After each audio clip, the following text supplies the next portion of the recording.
नमस्कार मंडळी, विभूती दर्शन मध्ये तुमचे सर्वांचे स्वागत आहे। भोलेनाथ आपल्या सर्वांची इच्छा पूर्ण करो। महाशिवरात्रीच्या आपणा सर्वांना शुभेच्छा। लवकरच महाशिवरात्री येणार आहे, तर त्यामुळे महाशिवरात्रीचं व्रत कसं करावं, महाशिवरात्रीचे व्रताचे नियम काय आहेत आणि महाशिवरात्रीमध्ये मंदिरात जाताना कोणते नियम पाळावेत याविषयीची जर तुम्हाला माहिती नसेल तर आजच्या व्हिडिओमध्ये ही संपूर्ण माहिती जाणून घेण्यासाठी व्हिडिओ पूर्ण बघा। कारण बरेच भक्त महाशिवरात्रीचे हे महाव्रत करत असते आणि काही नियम माहित नसल्यामुळे या व्रताचं पूर्ण फळ त्यांना मिळत नाही। म्हणून महाशिवरात्रीचं महाव्रत कसं करावं, मंदिरात गेल्यानंतर प्रदक्षिणा कशा घालाव्यात, कारण बरेचदा लोक प्रदक्षिणा घालताना शिवमंदिरामध्ये पूर्ण प्रदक्षिणा घालतात, तर शिवमंदिरामध्ये पूर्ण प्रदक्षिणा घालाव्यात का घालू नये याच्या मागचं कारण काय आहे, तर ही संपूर्ण माहिती जाणून घेऊया। तसेच मंदिरात जाताना महाशिवरात्रीच्या दिवशी अशा कोणत्या वस्तू आहे ज्या घेऊन जाव्यात, तसेच मंदिरामध्ये गेल्यानंतर शिवलिंगाच्या पूजनाआधी काय करावे, नंदीच्या कानात कोणता मंत्र बोलावा आणि शिवलिंगाचे पूजन कसे करावे ही संपूर्ण माहिती जाणून घेऊया। त्यामुळे व्हिडिओ शेवटपर्यंत बघा आणि जर तुम्ही चॅनलवर नवीन आहात तर चॅनलला सबस्क्राइब करा, बेल आयकॉनला प्रेस करा, व्हिडिओला लाईक करा, जास्तीत जास्त लोकांपर्यंत शेअर करा। चला तर व्हिडिओला सुरुवात करू। यावर्षी 2024 मध्ये महाशिवरात्रीचं महाव्रत हे 8 मार्चला आहे। फाल्गुन महिन्यातील चतुर्दशी तिथी 8 मार्चला आलेली आहे। 8 मार्च ते 9 मार्च या 2 दिवसामध्ये हे व्रत करायचं आहे। 8 मार्चला पूर्ण दिवसभर आणि रात्रभर हे व्रत करायचे आहे आणि 9 तारखेला हे व्रत चतुर्दशी तिथी संपायच्या आधी आपल्याला सोडायचं आहे। महाशिवरात्रीच्या तिथीबद्दल ही माघ महिन्यात येते की फाल्गुन महिन्यात येते, तर यामध्ये थोडासा काही लोकांमध्ये संभ्रम असू शकतो। तर माघ महिन्यामध्ये आणि फाल्गुन महिन्यामध्ये, तशी ही महाशिवरात्रीची तिथी ही भागवत एकादशी आणि माघ अमावस्या या दरम्यान एकाच दिवसाचा फरक आहे। तर त्यामुळे 8 मार्चला महाशिवरात्रीचं व्रत सुरू होईल आणि दुसऱ्या दिवशी म्हणजेच 9 मार्चला माघ अमावस्येला प्रारंभ होईल। तर त्यामुळे महाशिवरात्रीचं व्रत हे फाल्गुन महिन्यामध्ये येते की माघ महिन्यामध्ये येते, तर हा जो संभ्रम आहे हा आपल्या भारतामध्ये बऱ्याच भागांमध्ये वेगवेगळा आहे। तर येणाऱ्या माघ महिन्याच्या कृष्ण पक्षातील चतुर्दशी तिथीला महाशिवरात्रीचं व्रत आहे आणि ज्या दिवशी हे व्रत सोडायचं आहे तर 9 तारखेला 9 मार्चला हे व्रत आपल्याला सोडायचं आहे आणि त्याच दिवशी माघ अमावस्येला प्रारंभ होत आहे। तर असा हा तिथींचा संभ्रम आहे।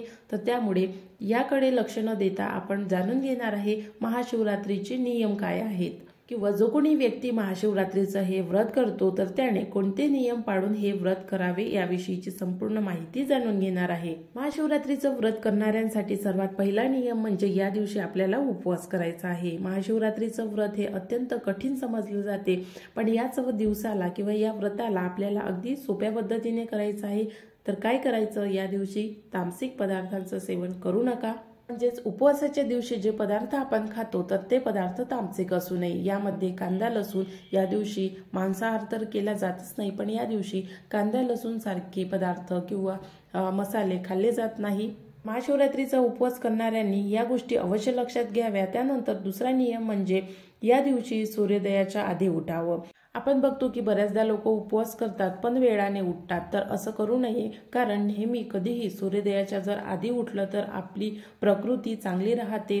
आपण प्रकृती म्हणजेच निसर्गासोबत आपला समतोल राहतो आणि त्यामुळे आपलं आरोग्य सुद्धा चांगलं राहते। तर त्यामुळे सूर्योदयाच्या आधी उठावं आणि स्नानादी होऊन सर्वात आधी तर देवपूजा करावी आणि महाशिवरात्रीच्या दिवशी सुद्धा हेच करायचं आहे। सूर्योदयाच्या आधी उठावं, स्नानादी व्हावं आणि पूजा अर्चा करण्यासाठी तुम्ही मंदिरात सुद्धा जाऊ शकता किंवा आपल्या घरी सुद्धा पूजा अर्चा करू शकता, पण महाशिवरात्रीच्या दिवशी दिवसातून कोणत्याही एक वेळी अवश्य मंदिरात जाऊन दर्शन करून यावे। नंतरचा तिसरा नियम म्हणजे मंदिरात जाताना आपल्याला अनवाणी पायाने जायचं आहे। जर आपल्या घराजवळ मंदिर नसेल, दूर असेल, तर मग आपण मंदिरात जाताना चप्पल घालून जावं, मात्र मंदिरात जायच्या आधी आपण निदान 5 ते 2 मिनिट तरी अनवाणी पायाने चालून त्यानंतरच मंदिरामध्ये जाऊन दर्शन घ्यावं। आता यामागे काय लॉजिक आहे असा बऱ्याच जणांना प्रश्न पडला असेल, तर असं म्हणतात की जर अनवाणी पायाने तुम्ही मंदिरात जात असाल तर आपले पायापासून ते डोक्यापर्यंतचे जे सेल्स आहे ते ऍक्टिव्ह होतात आणि आपण मंदिरात गेल्यानंतर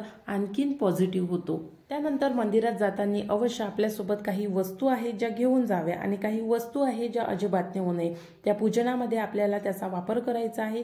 सर्वात आधी जाणून घेऊया की शिवमंदिरात जाताना आपण कोणत्या वस्तू आपल्यासोबत नेऊ नये। त्यामध्ये सर्वात पहिलं म्हणजे आपण ज्यावेळी शिवलिंगाचे पूजन करतो त्यावेळी तुळस आणि हळद तसेच शंख, नारळ आणि केवड्याची फुले हे शिवलिंगावर अजिबात अर्पण करू नये। आता या व्यतिरिक्त शिवमंदिरामध्ये जाताना आपल्यासोबत अशा कोणत्या वस्तू आहे ज्या घेऊन जाव्या, त्यामध्ये सर्वात पहिली म्हणजे बेलपत्र।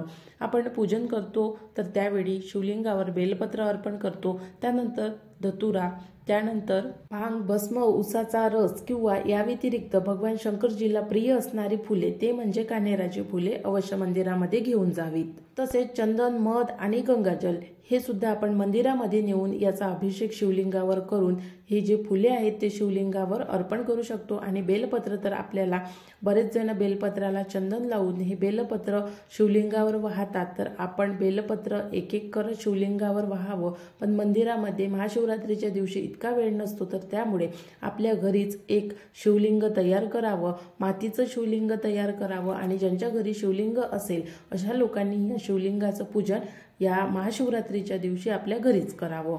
मातीच्या शिवलिंगामध्ये आपल्या हिंदू धर्मामध्ये खूप जास्त महत्त्व आहे आणि हे शिवलिंग आपल्या अंगठ्याच्या आकारा एवढं असते, याला पार्थिव शिवलिंग म्हणतात। आणि हे शिवलिंग तयार करून या शिवलिंगाची पूजा अर्चा करून प्राणप्रतिष्ठा करून हे शिवलिंग पाण्यामध्ये विसर्जित करता येते। अशा प्रकारे पार्थिव शिवलिंग तयार करून या शिवलिंगाचे पूजन सुद्धा आपण आपल्या घरी करू शकतो। अन्यथा आपल्या घरी जर शिवलिंग असेल तर त्या शिवलिंगाचे पूजन करावे आणि मंदिरामध्ये जाऊन सुद्धा शिवलिंगाचे पूजन करावे, कारण मंदिरामध्ये गेल्यानंतर एक पॉझिटिव्ह एनर्जी म्हणा किंवा सकारात्मकता आपल्याला मिळत असते, कारण या दिवशी प्रत्येक शिवमंदिरामध्ये खूप मोठ्या प्रमाणात पॉझिटिव्हिटी असते, सकारात्मकता असते। म्हणून परमेश्वराचा आशीर्वाद मिळण्यासाठी किंवा परमेश्वराची कृपादृष्टी प्राप्त होण्यासाठी या दिवशी शिवमंदिरामध्ये अवश्य जावे। आता त्यानंतरचा नियम म्हणजे या दिवशी आपल्याला व्रत करून आपण पूर्ण ब्रह्मचर्य पाळून हे व्रत करायचं आहे। तसेच रात्रीच्या वेळी ज्यांच्याने जागरण होत असेल अशा लोकांनी अवश्य जागरण करावं, कारण महाशिवरात्रीच्या दिवशी रात्री 12 ते सकाळी 6 वाजेपर्यंत जागरण करण्याचे महत्त्व खूप जास्त सांगितलेले आहे। असं म्हणतात की जो कोणी व्यक्ती महाशिवरात्रीच्या दिवशी रात्रीच्या वेळी जागरण करतो आणि मंत्रजाप करतो तर त्याला भगवान शंकरजीचा आशीर्वाद प्राप्त होते। आता या दिवशी शिवमंदिरात गेल्यानंतर पूजा कशी करावी, तर शिवमंदिरात महाशिवरात्रीच्या दिवशी खूप जास्त गर्दी असते, तर त्यामुळे पूजा अर्चा शांतपणे होऊ शकत नाही, तर त्यामुळे पूजा आपल्या घरीच करावी। मात्र दर्शन करण्यासाठी मंदिरामध्ये सांगितल्याप्रमाणे सकाळपासून ते संध्याकाळपर्यंत दिवसातून एकदा तरी नक्की जावं। जर तुम्ही ब्रह्ममुहूर्तावर उठून सकाळी स्नानादी होऊन सकाळीच मंदिरात जाऊन आले, दर्शन करून आले तर तुम्हाला त्याचा जास्त चांगला फायदा होतो आणि गर्दी कमी असल्यामुळे पूजनासाठी सुद्धा तुम्हाला वेळ मिळतो। तर शक्य झाल्यास ब्रह्ममुहूर्तावर उठून मंदिरामध्ये जाऊन पूजा अर्चा करून घ्यावी। आपल्या हिंदू धर्मामध्ये आपण प्रत्येक मंदिरामध्ये जातो आणि प्रत्येक मंदिरामध्ये जाऊन प्रदक्षिणा घालत असतो, पण आपल्याला बऱ्याच जणांना माहिती असेल किंवा नसेल, शिवमंदिरात गेल्यानंतर शिवलिंगाला अर्धीच प्रदक्षिणा घातली जाते। यामागे काय शास्त्रीय कारण आहे, तर असं म्हणतात की शिवलिंगाला जोडून जी मर्यादा आपल्याला आखून दिलेली आहे तिला शिवनिर्माल्य म्हणतात आणि ते ओलांडून जाऊ नये असे सुद्धा सांगितलेले आहे। म्हणून शिवनिर्माल्य जो कोणी ओलांडतो त्याला किंवा त्या व्यक्तीला, त्या प्राण्याला शक्तिहीन व्हावे लागते आणि म्हणून शिवनिर्माल्य ही मर्यादा आपल्याला भगवान शंकरजीनेच दिलेली आहे, तर त्यामुळे शिवलिंगाची पूर्ण प्रदक्षिणा घालत नाही। ज्या व्यक्तीच्याने शिवलिंगाला पूर्ण प्रदक्षिणा घातली जाते तर त्या व्यक्तीला काही गोष्टींना मुकावं लागते। यामध्ये आपल्या हिंदू धर्मामध्ये पौराणिक कथा सुद्धा सांगितलेली आहे। पुष्पदंत नावाचा एक गंधर्व फुलांचा चोरी करणारा एक मनुष्य असतो। अजाणतेपणी तो शिवनिर्माल्य ओलांडून जातो, त्यामुळे त्याची अदृश्य होण्याची शक्ती नाश पावते, तो शक्तिहीन होतो। त्यामुळे तो भगवान शंकरजीचा महिमा गातो आणि त्याने गायलेल्या महिमेला शिवमहिम्न स्तोत्र किंवा शिवमहिमा स्तोत्र म्हणून ओळखले जाते। आणि आपण साधारण लोक या शिवमहिम्याचे वाचन करून पठण करून आपण शंकरजीला प्रसन्न करत असतो। याचा अर्थ साधारणपणे असा समजला जातो की प्रत्येकाला मर्यादा आखून दिलेली आहे, मग ते प्राणी असो किंवा मनुष्य असो किंवा देवी देवता असो, तर या सर्वांना मर्यादा आहे। त्या मर्यादा ओलांडल्या तर त्याचा वाईट परिणाम होतो। म्हणून प्रत्येकाने मर्यादित राहूनच आपले कार्य करावे, जेणेकरून तुम्हाला तुमच्या सर्व इच्छा पूर्ण करण्यासाठी देवी देवतांचा आशीर्वाद मिळू शकतो। अशा प्रकारचे काही नियम आहेत जे मंदिरामध्ये जाण्याच्या आधी आपल्याला हे माहीत असणे आवश्यक आहे। तसेच या दिवशी बोटं मोडू नये। बऱ्याच जणांना सवय असते बोटं मोडायची। आपल्या हिंदू धर्मामध्ये शिंक येणे, बोटं मोडणे किंवा एखादं शुभ काम करते वेळी वाईट बोलणे, तर हे अशुभ कार्य आहेत, तर हे कार्य महाशिवरात्रीच्या दिवशी अजिबात करू नये। नख कापणे, केस कापणे हे तर अजिबातच करू नये।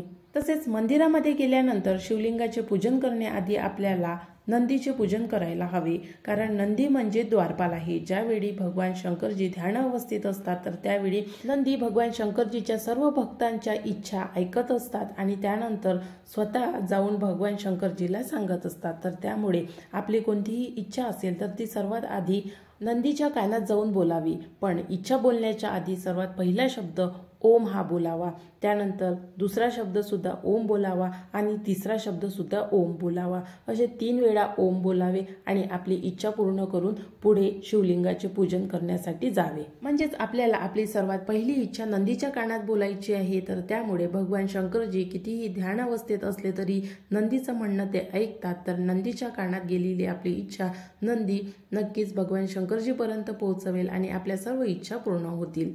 तर अशा प्रकारे महाशिवरात्रीच्या दिवशी हे नियम पाळायचे आहेत। मंदिरामध्ये जाताना कशा पद्धतीने जायचं, पूजा कशी करायची, तसेच कोणत्या वस्तू घेऊन जाव्या आणि कोणत्या वस्तू घेऊन जाऊ नये, आणि मंदिरामध्ये गेल्यानंतर पूजा विधी झाल्यानंतर प्रदक्षिणा कशा घालाव्यात आणि प्रदक्षिणा किती घालाव्यात। तर सर्व देवी देवतांना आपल्या हिंदू धर्मामध्ये वेगवेगळ्या संख्येने प्रदक्षिणा घातल्या जातात। देवीला 1 प्रदक्षिणा घातली जाते, सूर्याला 7 प्रदक्षिणा घातल्या जातात, गणपतीला 3, विष्णूला 4 तर शिवजीला अर्धीच प्रदक्षिणा घातली जाते।